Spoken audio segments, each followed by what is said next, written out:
Hello and welcome to the Genuine Learning Blog. My name is Melissa Galasso, and today we're going to tackle another GASB exposure draft. In fact, this is a re-exposure of the notes to financial statements.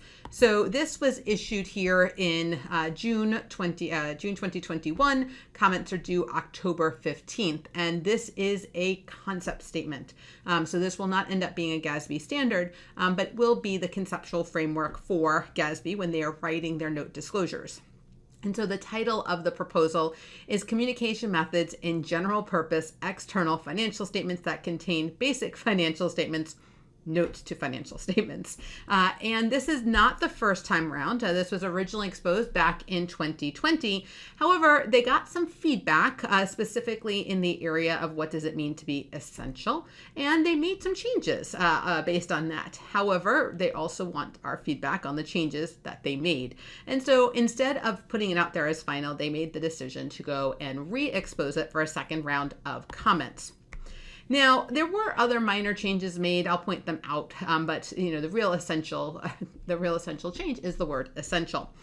So in terms of what are the purpose of the notes, they are to provide information that explains, describes, or supplements the financial statements, and here's that word, is essential to users in making economic, social, or political decisions or assessing accountability, right? So going back to the basic conceptual framework for governments that makes it really different from the concept statements for for-profit and nonprofit entities is this concept of accountability, right? That we're holding public officials accountable for spending our tax dollars appropriately, for following the budget, right? And so that's really one of the primary uses of these financial statements, right? So be able to make decisions about the economic, social, and political decisions, but also to assess how accountable they've been.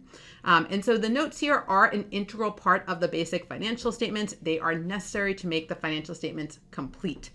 So if you've ever looked at a financial statement, we always say you can't just look at the balance sheet or the statement of financial position. You have to really take it and look at the notes with it, because the notes provide us additional information, right? So who is our targeted user here? So again, when we think about the users of the notes, they are responsible for obtaining a reasonable understanding of government public finance activities and the fundamentals of government financial reporting. Again, they don't have to be experts, but they also can't be complete novices who don't know any of the basics out there, right? So they have to have the fundamentals of government financial reporting.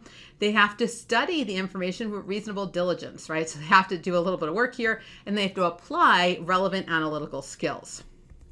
So what do we think should go in the notes? And when we talk about notes, we're not just talking about narrative items.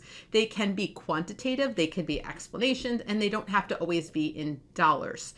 So what do we expect to see in the notes? Descriptions of the accounting and finance related policies underlying the financial statements, so we understand how they recognize them. More detail about or explanations about the amounts that are in there.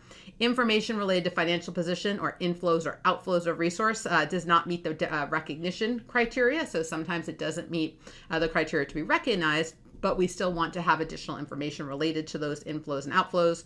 And then any other finance related information associated with accountability of the government. What do we not want in the notes?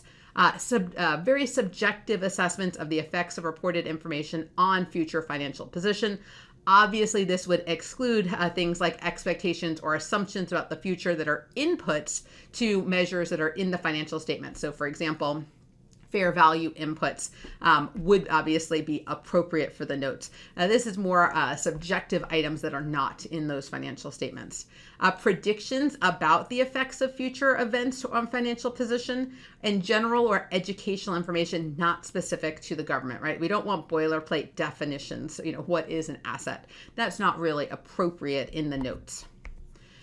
So let's take a look here at one of the most important pieces, which is where the change is. So under the prior standard, under the prior proposal, essential was proposed again to be distinguished by evidence that 1, the information is being utilized in users' analysis for making decisions or assessing accountability, or 2, users would modify their analysis for making decisions or assessing accountability to incorporate the information if it became available. So again, really focused here on it was being used or would be used. They did make some changes here. Again, and we talk about essential, it is the degree of importance the information has to have in order for it to qualify to be in the notes.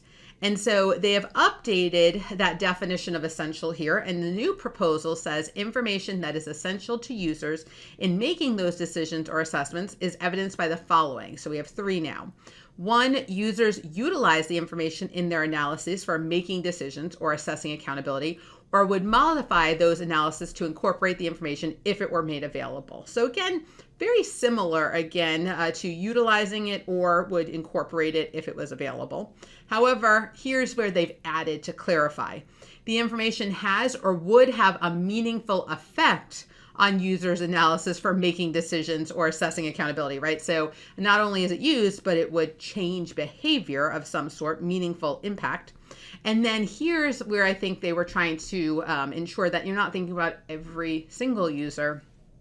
There has to be a breadth or depth of users who utilize or would utilize the information in their analysis for making decisions or assessing accountability. Because again, we can't think about every single person. And so they are really trying to address some of the comments that they received from the prior exposure draft where people were concerned about some of the verbiage here. So really not just, again, being used in here or being used or would be used, but adding that additional clarity that it had to have a meaningful impact and the breadth or depth of users. So sort of expanding on what they had in the proposal. In addition, the information of whether information is essential should relate to individual information items. So when we look at this again, when we have to do this, this is going to be a big important element. Each item disclosed should possess the characteristics of essentiality. And then information that meets the criteria for notes should be reported in that manner. Presentation as supporting information is not an adequate substitute for disclosures.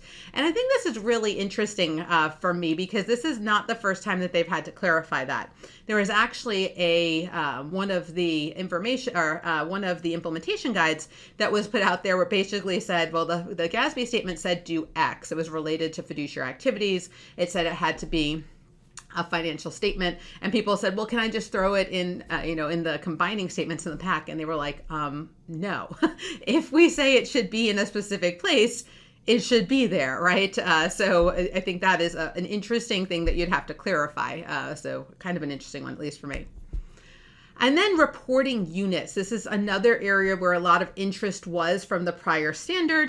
Information in the notes includes descriptions, explanations, etc., regarding the reporting units of a government, right? So information in the financial statement is presented by reporting units. And so we need to provide information that corresponds to the reporting units in the financial statements. So that was a little bit of a clarification there.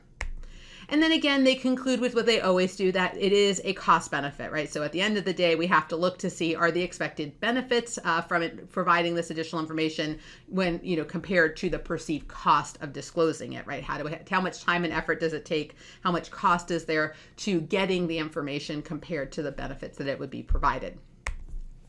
So again, the question they're really asking is about this concept of essential. They feel pretty good about what they have right now in the other areas, but they really want to understand if this is going to meet their purpose. So do you agree or disagree that essential information in the notes is evidenced by the following? And then those are the 3 again. So again, utilizing it or would modify their analysis, has or would have a meaningful effect, and again, breadth or depth of users. So that's what they want to hear. So if you are interested in providing feedback, the GASB would love to hear from you.